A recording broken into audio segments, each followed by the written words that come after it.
que nous puissions lire la parole de Dieu. Musimame tena tusome neno la Mungu.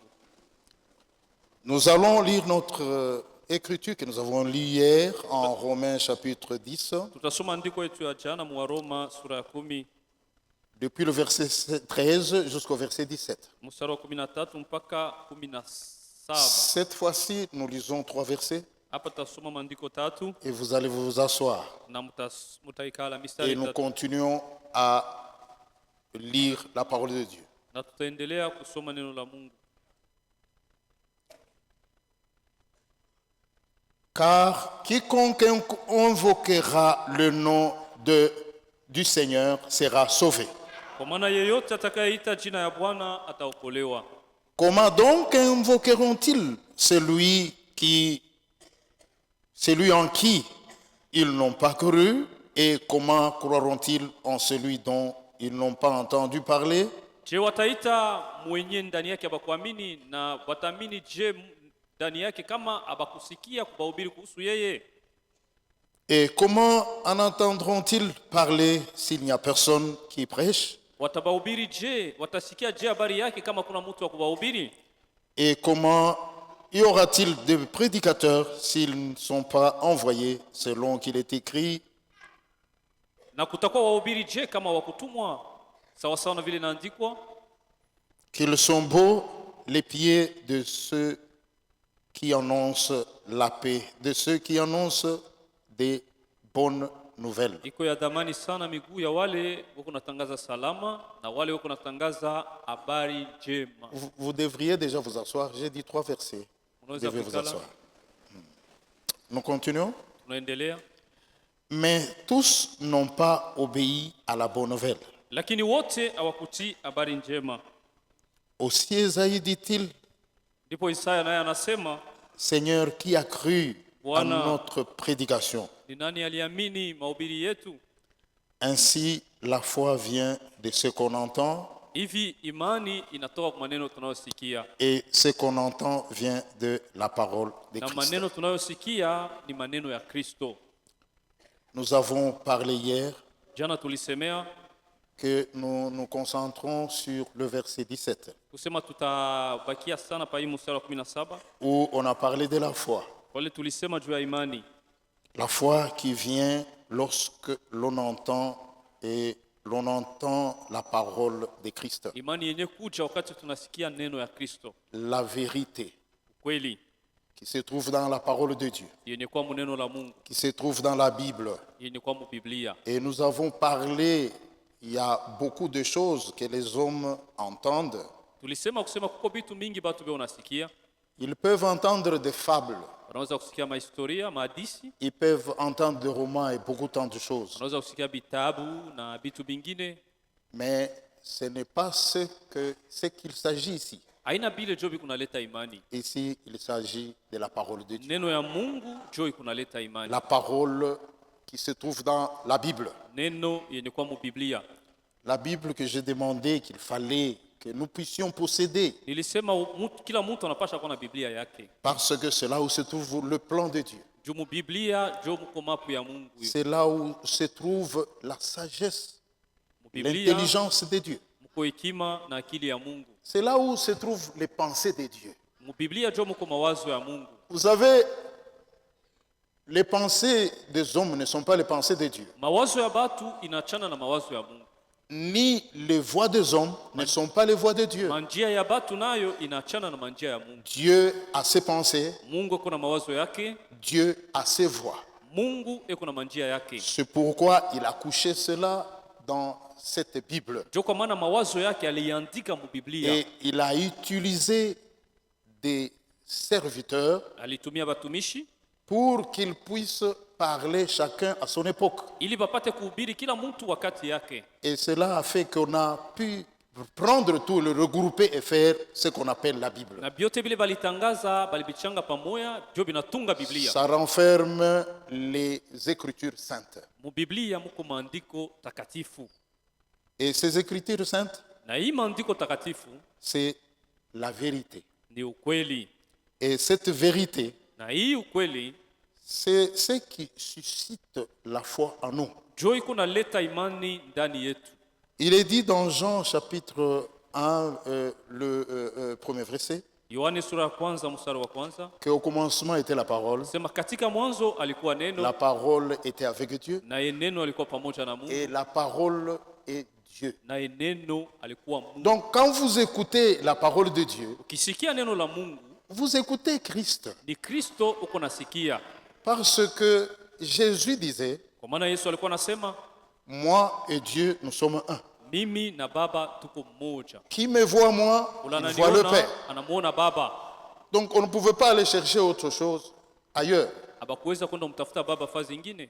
Dieu était dans la chair. Mungu alikuwa ndani ya Yesu, ndani On ya l'a mwili. vu marcher, Balimuone kuna tembea, on a vu vivre, balimuona anaishi, on a vu parler aux hommes, balimuone kuna zungumza, on l'a kuhubiri vu batu, à côté des hommes, balimuona pembeni ya batu, on a vu Dieu consoler les hommes. balimuona Mungu kufariji batu. Parce qu'il l'a dit depuis Juu alisema des temps bien avant, tangu nyakati ya zamani, de dire à ceux qui lisons dans Ésaïe chapitre 35. Isaya 35. Some Ésaïe 35. Isaya 35.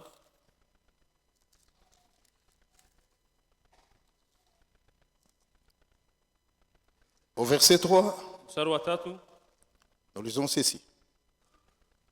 Fortifiez le mélanguissant et affermissez le genou qui chancelle. Mtie nguvu mkono iliyo dhaifu na msimamishe magoti yaliyolegea.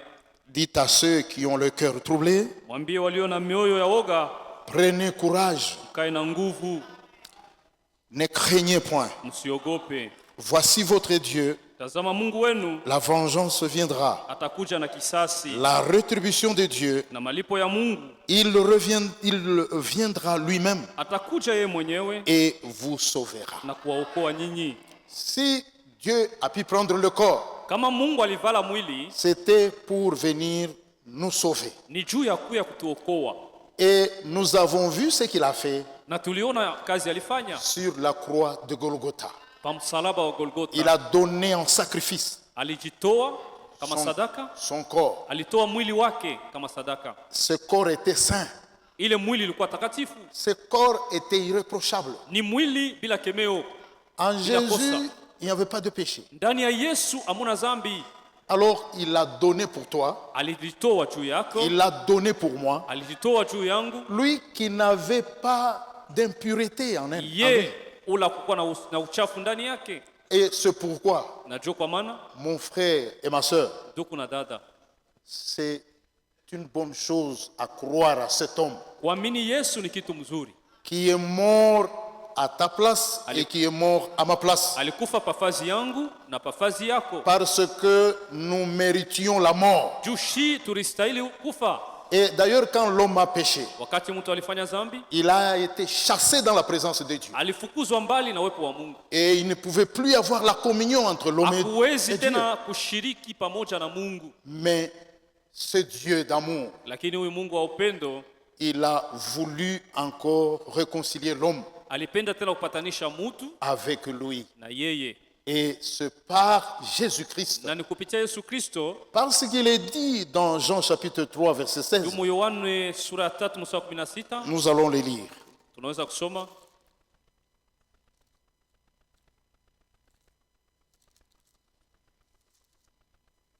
C'est simple hein, de les lire, Iko ya mwepesi mais kusoma. nous devons comprendre ce que l'Esprit de Dieu veut. Kweli iko ya mwepesi kusoma, lakini tunapasha kuelewa roho wa Mungu anapenda kutuambia nini.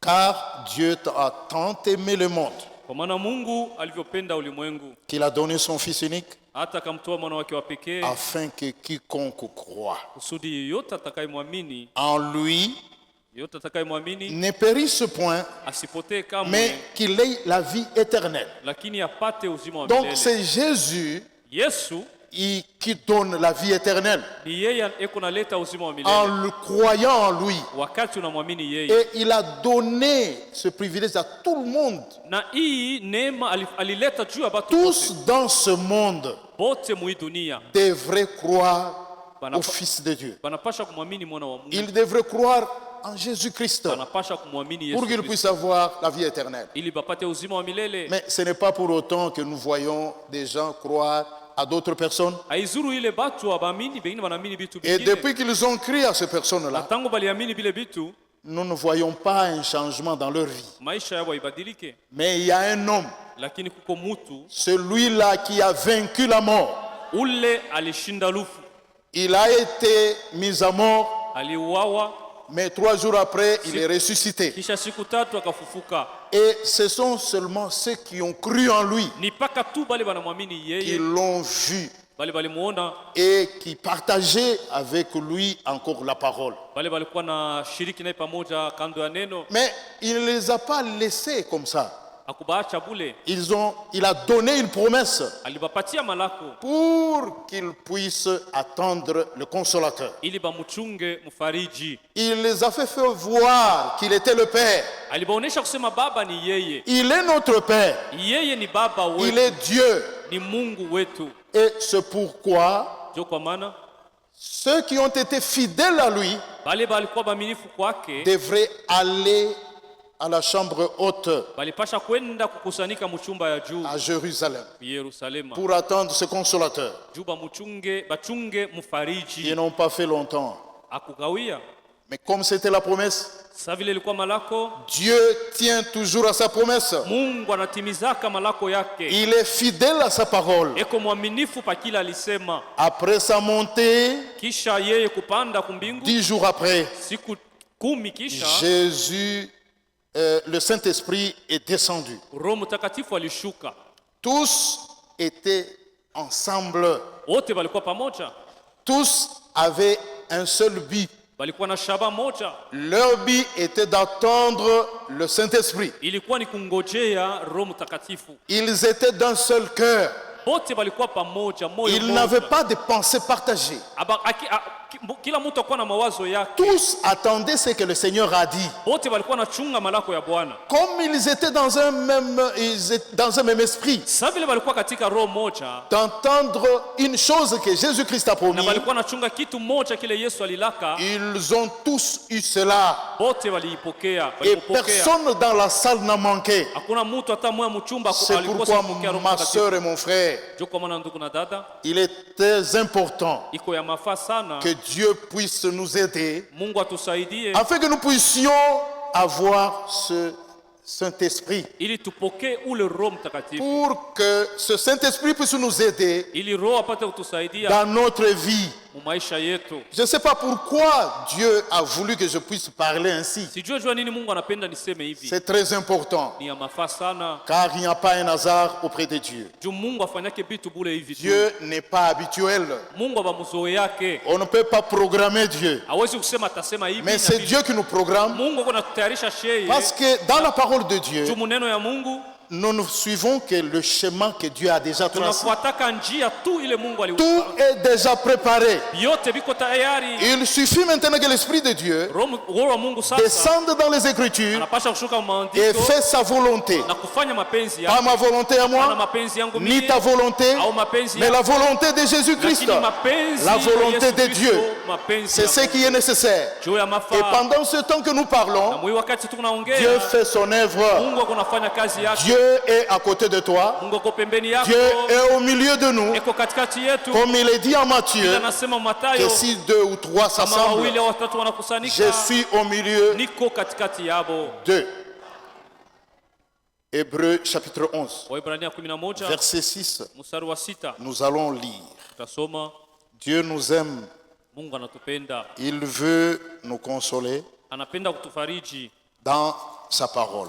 muneno lake. Nous ne pouvons rien, Hatuwezi kitu, nous devons seulement nous exposer tujiachilie tu comme nous sommes venus. vile tulikuya. Hébreux 11, Waebrania sura 11 il est dit ceci. nasema hivi: Or, sans la foi, nayo bila imani il est impossible de lui être agréable. haiwezekani kumpendeza yeye. Car il est impossible, je reprends. Narudilia, Or, sans la foi, il est impossible de lui être agréable. Kwa maana bila imani haiwezekani kumpendeza Mungu. Car il faut que celui qui s'approche de Dieu Inafai ule mwenye kukaribia Mungu croit que Dieu existe amini kusema Mungu eko mzima et qu'il est le rémunérateur na ni yeye kuna walipa de ceux qui le cherchent. wale wote wako namtafuta. Si nous sommes venus ici, Kama tulikuya hapa, nous ne sommes pas venus voir un homme qui est venu de l'Europe, non. hatakuwa kuona mtu anatokea Ulaya, Nous sommes venus chercher Dieu. tulikuwa kutafuta Mungu. Alors Dieu va s'occuper de nous. Mungu atatuangaikia. C'est pourquoi, ma sœur et mon frère, Ndio kwa maana ndugu na dada, avant de venir mbele ya wewe kuya dans la présence de Dieu, uwepo wa Mungu, tu sais que je vais vers Dieu, unajua kusema kunaenda kwa Mungu, prépare-toi, ujitayarishe, prie Dieu, omba Mungu, dis à Dieu mwambie de disposer bien ton cœur, atayarishe mzuri que moyo Dieu wako. puisse te préparer, Mungu atayarishe mzuri pour moyo enfin que wako, quand la parole de Dieu sera ili lue, wakati neno itasomewa que Dieu puisse se manifester en toi. Mungu ajionyeshe kwako. C'est comme le laboureur. Ni sawa na mlimaji, Avant qu'il mette la semence, bila yeye kuweka il mimea doit préparer la terre. anapasha kutayarisha udongo. Et c'est semblable à nous. Ni sawa sawa nasi, Nous devons bien disposer nos cœurs tunapasha kutayarisha mioyo pour yetu venir mbele ya shekuya, devant Dieu. mbele ya Mungu. Dieu ne nous laissera pas. Mungu Il va atatuacha, nous conduire. Parce atatuongoza que nous sommes disposés à lui. juu tuko tayari mbele yake. Tel que nous sommes venus, Vile tulikuwa, ce n'est pas comme ça que nous allons retourner. haina njoo vile tutarudia. Alors, c'est pourquoi Ndio kwa maana apportons à Dieu tout ce que nous avons comme fardeau. tumuletee Mungu mizigo yetu yote, Nos souffrances, mateso, nos soucis, mangaiko, nos besoins. mahitaji. Venez avec ça Mukuye devant nayo, Dieu. tukuye nayo mbele ya Mungu. Il va nous décharger. Il Atatupumzisha. a dit, venez à moi, vous tous qui êtes fatigués. Alisema njoni kwangu ni wote wenye kulemewa na mizigo mizito, Moi, je vais vous donner du repos. nitamipumzisha. Moi, je n'ai pas le repos à donner à quelqu'un. Mie shina na pumziko kumipatia. Mais je connais, Najua c'est lakini lui chez qui je me confie. ule mwenye natumainia. Chez qui vous avez aussi cette confiance. Na mjua ule mwe na mwe Il mnatumainia. est présent, Eko hapa, il est vivant eko mzima et il va agir. na Parce que atatenda. nous attendons à lui. Juu tunamtumainia yeye. Que le Seigneur puisse nous bénir tous. Bwana tubariki wote. Ecclésiaste chapitre 3, Mhubiri sura ya 3 il dit ceci. anasema hivi, À partir du premier verset, kuanzia mstari wa kwanza. Ecclésiaste. Mhubiri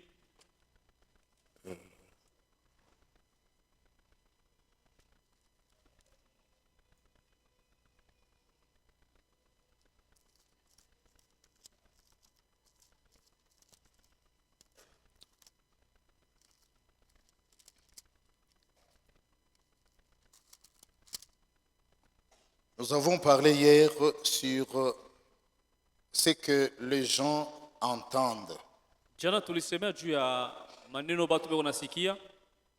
Nous devons écouter la parole de Dieu. Tunapasha kusikia neno ya Mungu. Parce que c'est en écoutant la parole de Dieu là où nous recevons la foi. Juu tuko napokea imani wakati tunasikia neno la Mungu. Et c'est Dieu qui suscite cette foi en nous. Ni Mungu kunaamsha ile imani ndani yetu. Mais nous ne devons pas écouter les choses du monde. Hatupasha kusikia vitu vya dunia. J'ai parlé de la politique ici. Nilisemea juu ya siasa jana, C'est pas pour rien, frère. haina bule hivi tu. Nous devons mettre ça de côté. Tuache mambo ya siasa pembeni. Nous savons que nous vivons dans une situation qui est difficile. Tunajua tous. kusema nyakati iko nguvu. Mais demandons seulement que Dieu nous fasse grâce. Tuombe tu Mungu atusaidie. Que Dieu nous aide. Mungu atusaidie. Et c'est ce que nous devons faire. Jo ile tunapasha kufanya. Dieu dit qu'il y a un temps pour toutes choses. Mungu anasema kuna wakati juu ya kila kitu. Oui, c'est ce qu'il a dit. Jo ile anasema. Le premier verset, à partir du chapitre 3, Sura ya 3 mstari wa il dit kwanza. qu'il y a un temps pour tout, Anasema kuna wakati juu ya kila kitu. un temps pour toutes choses, Wakati juu ya kila sous kitu les cieux. chini ya mbingu. Le verset 7 dit ceci. Mstari wa 7, Un temps pour déchirer, wakati juu ya kupasua, un temps pour coudre, wakati juu ya kushona, un temps pour se taire, wakati wa un kunyamaza temps pour na parler. wakati wa kusema. Nous ne devons pas parler tout le temps Hatupashe kusema wakati wote, des choses qui n'édifient pas, kusema bitu vya bijenge des batu, choses qui ne construisent pas, bitu vya bulebule, les choses qui apportent la haine, vitu vyenye kuleta chuki, les choses qui apportent la colère, vyenye kuleta hasira, des choses qui ne sont pas bonnes. habina vizuri, Nous devons mettre ça à côté. tubiache pembeni. Nous avons la parole de Dieu Tuko na neno la Mungu, qui est une sémence. hiyo ni mbegu, Et cette sémence na hii mbegu doit produire inapasha kuzala selon cette sémence, sawasawa na aina selon yake, l'espèce de la sémence en question. sawasawa na aina yake. C'est la loi de la reproduction. Jo sheria ya namuna vitu Depuis le vinapaswa kuzala. commencement, Dieu a fait cela Tangu mwanzo Mungu alisema vitakuwa vile dans la nature. mu asili maumbile. Une pomme ne peut, la sémence d'une pomme ne peut produire que la pomme. Mbegu ya pomme itazala tu paka Ça pomme, ne peut pas être changé. haitazala kitu ingine. Quand cela est changé, c'est que ça devient ça devient corrompu. Ce n'est pas ça. Kama mnaibadilisha ni kusema haina tena ile, Ça devient une hybride. inakuwa mbegu ya kuchanga, Ça ne peut pas produire encore. haitaweza kuzalana tena Ça ne peut pas. mbegu ya Et vile. c'est comme ça avec la parole de Dieu Ni vile vile na neno la que Mungu nous écoutons. ile tuko Elle nasikia, ne doit pas porter les pensées des hommes. haipashe On ne doit pas, ichangwe na mawazo ya on ne batu, doit pas augmenter là-dedans. hatupashe kuongeza muneno wa Mungu Tout mawazo comme on ne yetu, peut pas retrancher. vile hatuwezi kutosha mo C'est kitu. pourquoi il y a la confusion dans le monde. Jo kwa maana mudunia muko mvurugo, Parce que les gens ont apporté leurs pensées à ce que juu Dieu a fait. batu banaongeza mawazo yabo kuneno ya Mungu. Mes frères et mes sœurs, Banduku na badada, Dieu nous a donné le privilège, Mungu alituwezesha, alitupatia neema ce temps que nous sommes en train de vivre. mwi wakati tuko naishi, Il a suscité un prophète alilamusha nabii appelé le prophète Branham. Nabii Branham. Il est venu avec un message. Alikuwa na ujumbe, Ce message, ce n'était pas pour lui. hapa haina ujumbe ya, C'est un message venant de Dieu. ni ujumbe ya Mungu, Et ce message na ile ujumbe n'avait le but que de nous ramener à la parole qui avait les disciples, et ilikuwa les apôtres plutôt. shabaha yake ilikuwa ni kuturudisha kuimani au kuneno ile ilikuwa na bamitume, Parce que c'est là où a commencé l'Église, maana kanisa ilianza na bamitume, l'Église primitive. kanisa ya kumwanzo. Et alors, il y a eu, après la mort des disciples, Kisha banafunzi bamitume kufa, le ténèbre est entré. giza iliingia, Il n'y avait plus rien. hakukuwa kitu. Mais par l'amour de Dieu, Lakini kwa mapendo ya Mungu, Dieu a commencé à susciter Mungu alianza kulamusha les serviteurs batumishi yake jusqu'à arriver à cette époque où nous vivons. mpaka na kufika kui wakati yetu, Et il a suscité le prophète Branham na alilamusha nabii Branham et lui a donné le message. na anamupatia ujumbe. Ce message-là, c'est pour que tu rentres à la foi apostolique. Imani hii ujumbe ni juu turudie kuimani ya bamitume. C'est comme nous pouvons lire dans Éphésiens, Ni vile tunaweza kusoma mwa Efeso chapitre 2, sura ya pili le verset 20. mstari wa 12, Nous allons le lire. tasoma.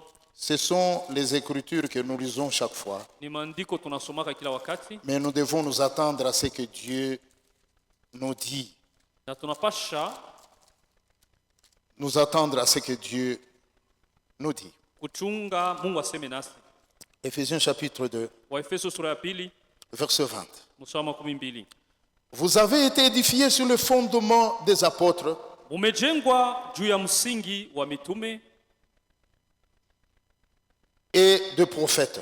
na manabii, Jésus-Christ lui-même naye Kristo Yesu mwenyewe étant la pierre angulaire. ni jiwe kubwa la pembeni. Donc Jésus est au-dessus de tous. Yesu eko juu ya wote. Et nous devons voir maintenant comment est-ce que les apôtres ont marché. Tunapasha kuona ni namna gani wa mitume Quelle walitembea, foi ils avaient. imani yabo ilikuwa je, Comment est-ce que les prophètes ont marché. namna gani banabii ba mitume walitembea. Et d'abord, les disciples, ils se référaient aux prophètes. Banabii balikuwa naangalia namuna ba mitume walikuwa naangalia namuna banabii C'est balitembea. pourquoi ce jour-là, le jour de Pentecôte, Ndio kwa maana ile siku ya Pentekosta Pierre les a rappelés Petro alibakumbusha par rapport à ce qui a été écrit avant. kulingana na maneno iliandikwa mbele. Parce que les écritures qui les prophètes lisaient pendant ce temps-là, Juu maandiko ile balikuwa nasoma ile wakati C'était la vérité de Dieu. ilikuwa ukweli ya Mungu, C'était la parole de Dieu. ilikuwa neno la Mungu. Mais il y avait des promesses. Na mulikuwa malako, Mais ces promesses devraient se réaliser un jour. ile malako ilipasha kutimilika. C'est dire que l'Ancien Testament était l'ombre des choses à venir. Agano la kale ilikuwa kimvuli yenye kuonyesha maneno ile Et itakuya. si ce jour-là, quand ils se sont réunis dans la chambre haute, Ile siku ba mitume balikusanika mchumba ya juu, ils ont réalisé qu'ils ont vécu ce que le prophète Joël avait parlé. balitambua kusema banatoka mkuishi unabii ya Le Saint-Esprit était sur ceux qui ont cru à la parole de Dieu Roho Mtakatifu alikuwa juu ya bale baliamini neno la et Mungu, ceux qui sont restés fidèles à la parole. na bale balibakia baminifu kuneno la Mungu. Tu as cru déjà? Uliamini? Ça fait longtemps. Kunakuwa masiku ya Tu mingi, dis que tu as la foi, unasema uko na imani, mais tu dois avoir quand même les œuvres. unapasha kuonesha matendo ya imani. Parce que la foi, Kwa maana c'est imani, quand on a écouté la parole de Dieu. uko naipokea wakati unasikia neno la Mungu, Vous dites que vous avez reçu le message. unasema unapokea ujumbe. Nous avons reçu le message. Tunapokea ujumbe, Moi aussi, je suis dedans. na mie niko mule ndani. Mais quelles sont les œuvres de cette parole qui est la sémence? Sasa maisha ya neno iko wapi? Ile mbegu tulipokea, Nous devons faire la différence. tunapasha kuonesha De ceux qui tofauti. ont reçu la vraie parole, Unapasha kuwa tofauti ya la tanisho parole qui n'a pas dépensé des hommes, kati ya bale balipokea neno mula muna mawazo ya batu. et nous devons le voir. Tunapasha kuona C'est pourquoi dans la parole de Dieu, il est écrit jo, kwa maana muneno ya Mungu inaandikwa que ceux qui ont reçu la vraie semence, kusema bale walipokea mbegu ya kweli ya mzuri, je crois dans les épîtres, inapaswa ni mumabarua, il est dit que ceux qui ont reçu la parole de Dieu, quand ils marchaient, on voyait la parole de Dieu. bale balipokea neno ya Mungu wakati walikuwa natembea, matendo yabo ilikuwa naonesha neno ya On Mungu. pouvait lire les Écritures Balikuwa nasoma maandiko mu matendo et yabo, les Écritures saintes. na ni maandiko takatifu, Pourquoi? Parce qu'ils ont reçu une semence. kwa maana ni mbegu balipokeaka ya La neno. parole, c'est une vie. Neno ni uzima, C'est une vie, mon frère et ma soeur. ni uzima ndugu na dada, Et nous devons être sérieux na tunapasha kuwa serieux, kuacha michezo dans ce que nous avons cru. mubile tuliamini. Nous devons seulement être fidèles à la parole de Dieu. Tunapasha kuwa baminifu kuneno la Mungu. Nous allons lire Tasoma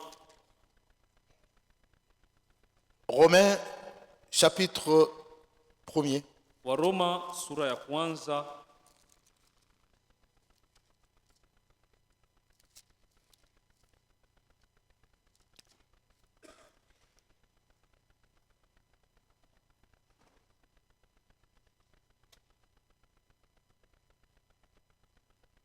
Nous lisons à partir du premier verset, nous continuons. mstari wa kwanza. Paul, serviteur de Jésus-Christ, appelé à être apôtre, mis à part pour annoncer l'évangile de Dieu. Paulo mtumwa wa Yesu Kristo aliitwa kuwa mtumwa Évangile, kuhubiri habari njema ya Mungu, évangile qui a été promis auparavant de la part de Dieu par ce prophète dans les saintes écritures. Injili yenye Mungu alilaka tangu zamani kupitia banabii yake mu maandiko takatifu. Il concerne son fils né de la postérité de David selon la chair, Ni habari ya mwana wake aliyezaliwa katika jamaa ya Daudi kwa namna ya mwili, déclaré fils de Dieu avec puissance selon l'esprit de sainteté par sa résurrection d'entre les na morts. kuoneshwa kuwa mwana wa Mungu kwa uwezo kwa namna ya roho ya utakatifu, Jésus-Christ notre Seigneur. kwa ufufuko wake toka wafu, Yesu Kristo Bwana Par wetu. lui, nous avons reçu la grâce et l'apostolat Katika yeye tulipokea neema ya utume na utume, pour amener en son nom à l'obéissance de la foi tous les païens, kwa kutii kwa imani katikati ya mataifa yote. parmi lesquels vous êtes aussi, vous qui avez été appelés par Jésus. Katika hawa nyinyi vile vile mumekuwa waitwa wa Yesu Kristo. Tout serviteur de Dieu qui a reçu mandat de prêcher la bonne nouvelle, Mtumishi wote wa Mungu alipokea kazi ya kuhubiri habari njema, il doit rester dans les Écritures. anapasha ubakia mu maandiko. Il ne peut pas monter ici en chair hapana, ashipashe kupanda huko kumimbali et venir donner ses opinions. na kuya kutuambia bile yeye anawaza. Il doit retourner aux Écritures saintes. Anapasha kurudia kwa maandiko takatifu. C'est pourquoi, frères, nous voyons Ndio kwa maana des gens nous amener tunaona watu biko natuletea des paroles qui ne sont pas dignes des Écritures saintes. maneno yenye haina maandiko takatifu. Nous avons dans le message beaucoup de gens qui ont pris des directions différentes. Watu mingi banaenda na manjia yabo, mafundisho yabo. Mais Dieu reste unique. Mungu eko peke yake. Dieu a une seule foi. Mungu eko na imani moja. Nous devrons avoir une seule foi Tunapasha kuwa na imani moja comme les apôtres en avaient. sawa wa mitume. Mais aujourd'hui, qu'est-ce que nous voyons? Leo tunaona nini? Nous voyons différents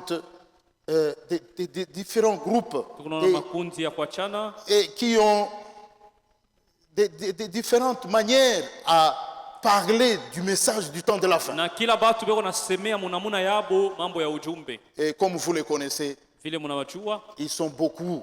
beko ba mingi. Mais nous devons rester fidèles à la parole de Dieu. Shetu bakie baaminifu kwa neno la Mungu. C'est pourquoi nous avons les serviteurs fidèles Ndio kwa maana tuna mtumishi mwaminifu que Dieu a retourné à la maison, ule Mungu alichukua qui nous a conduits pour que nous puissions retourner vraiment à ce qu'il nous faut actuellement. yeye alituongoza ili tubakie kwa mambo yenye kutuhusu kweli kweli leo, Pour la nourriture qui convient à notre âme. juu ya chakula yenye kustahili nafsi yetu. Parce que notre âme doit être sauvée. Juu nafsi yetu inapasha kuokolewa. C'est pour cela que le Seigneur Jésus-Christ est mort sur la croix. Ni juu ya ile Bwana Yesu alikufa pa C'est msalaba pour sauver nos âmes. juu ya kuokoa manafsi yetu. Alors nous devons faire très attention. Sasa tufanye angalisho, Ne nous fions pas à n'importe quel groupe. tushiende kukundi yoyote, Soyons fidèles à la parole de Dieu tubakie baaminifu kuneno la Mungu et mettons confiance aux serviteurs de Dieu que Dieu nous a placés na ici. tutumainie batumishi Mungu alitupatia hapa, Et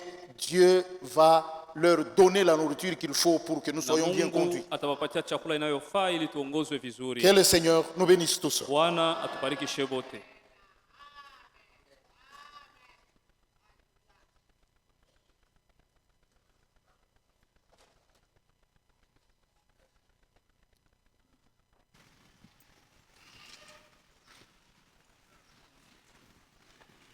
Lèvons-nous tous. Tusimame sisi